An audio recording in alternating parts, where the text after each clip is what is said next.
Good morning बच्चों। आज हम लोग आउटसाइडर कहानी को पढ़ेंगे।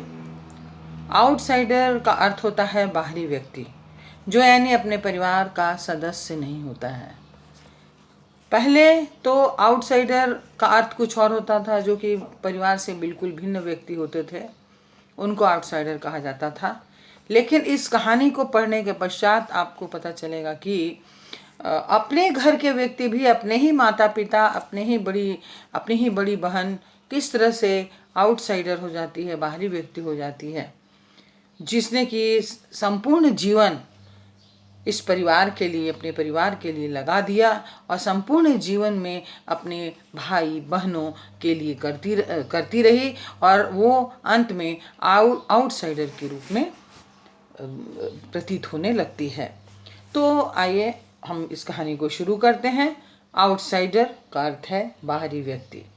प्रस्तुत कहानी में लेखिका ने एक ऐसी 45 वर्षीय अविवाहित महिला का वर्णन किया है जिसका जीवन काफ़ी संघर्षपूर्ण रहा है। लेखिका ने पाठकों के समक्ष महिला के अविवाहित होने के कारणों को और अपनों के बीच अकेला पड़ जाने के दर्द को उद्घाटित किया है। परिवार के सबसे छोटे भाई यानी कि सुमित की शादी में परिवार के सभी सदस्य एकत्रित थे। सुमित आज ही नई नवेली पत्नी को लेकर हनीमून के लिए रवाना होता है। पूरा परिवार नए जोड़े को स्टेशन छोड़ने के लिए जाता है। वहां से लौटने में रात के 11 बज जाते हैं।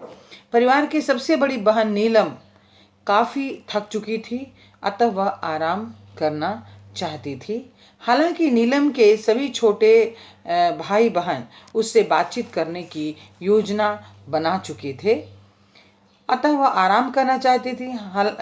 फिर भी सबके सब नीलम से ड्राइंग रूम में बैठने का जिद करने लगे।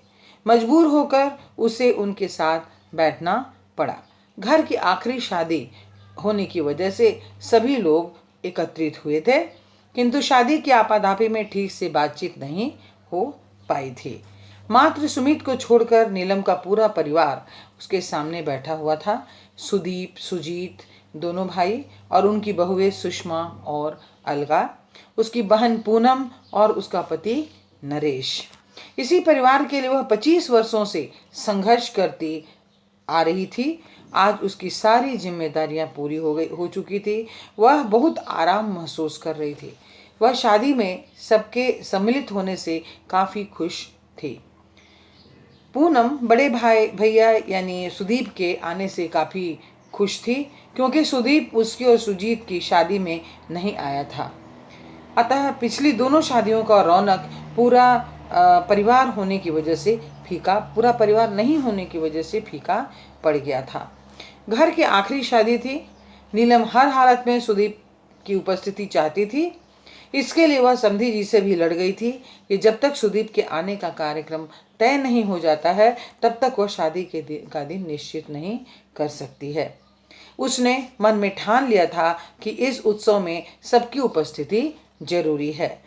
सभी लोगों के सामने सुदीप ने इस बात के लिए दीदी के प्रति आभार व्यक्त किया और साथ साथ इसे आखिरी शादी कहने के प्रति अपना विरोध भी प्रकट किया, क्योंकि नीलम कहती है कि ये आखिरी शादी थी ना, इसीलिए वो विरोध करता है कि ये आखिरी शादी कैसे। इस पर नीलम ने अपनी सफाई देते हुए कहा कि मेरा मतलब इस पीढ़ी की शादियों से है। तुम्हारी बेटी प्रिया तो अभी अगली पीढ़ी की है, वह अभी बहुत छोटी है।